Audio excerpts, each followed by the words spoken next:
be single, okay. Is dating still trash? Oh, yeah. Yeah. Is it still called dating? I don't know. That term might be antiquated.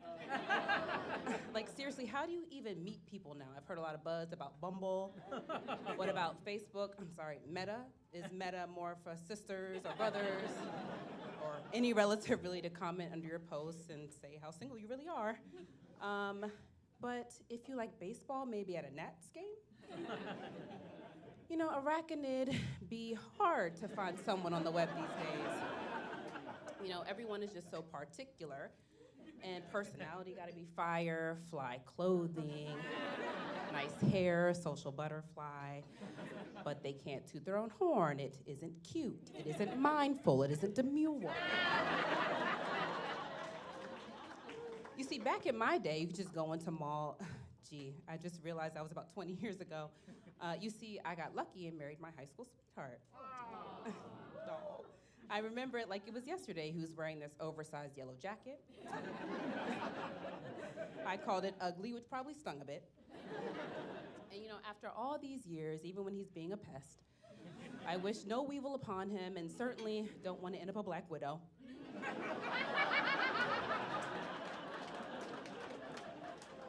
You know, all this to say, I hear the dating stories from my friends, and it ain't easy out here, okay?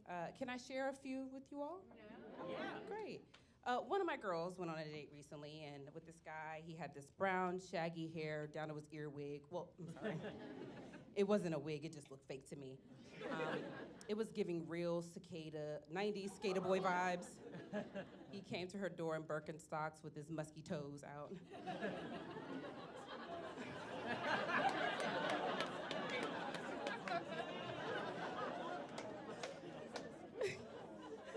On the date, he kept...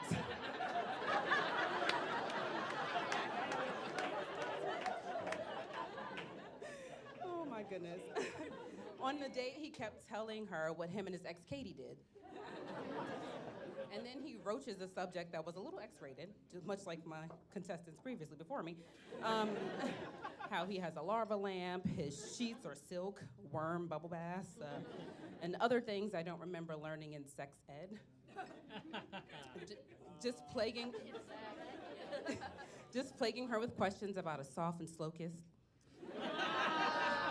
And then to up the creepy Carly factor, asked, is it swarming here or just me? And my friend, in her sweetest southern little accent, told him, oh, honey, please behave yourself, or you'll see how fast my shoe flies across this tape. And so another friend went on a date with the young lady after he spied her doing the jitterbug in the club. Kept it casual, met for coffee. She ordered a croissant, talking with a mouthful of food, chewing loudly when she was grubbing. Went on and on about how she owed her life to her cat, her pillar of strength. As the date went on, she just kept telling stories that sounded like lice on top of lice. Quite the head scratcher. She said she was a pilot for cricket players in France and to look it up online on some Paris site. She claimed to have made $1 million for being on the cover of Vogue magazine once. And when it was time to pay the check, he smelled a scent of peed. Oh my God, she peed on herself. He immediately sent me an SOS text on a date with a girl who said she made a meal, peed on herself. Please help me flee.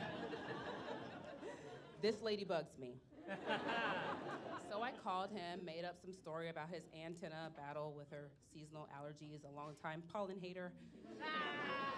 And he needed to go to the hospital right away. So for all you single folks still looking, I don't know how long it'll be till you find your special someone, but I'm really praying, man, 'tis your season, okay?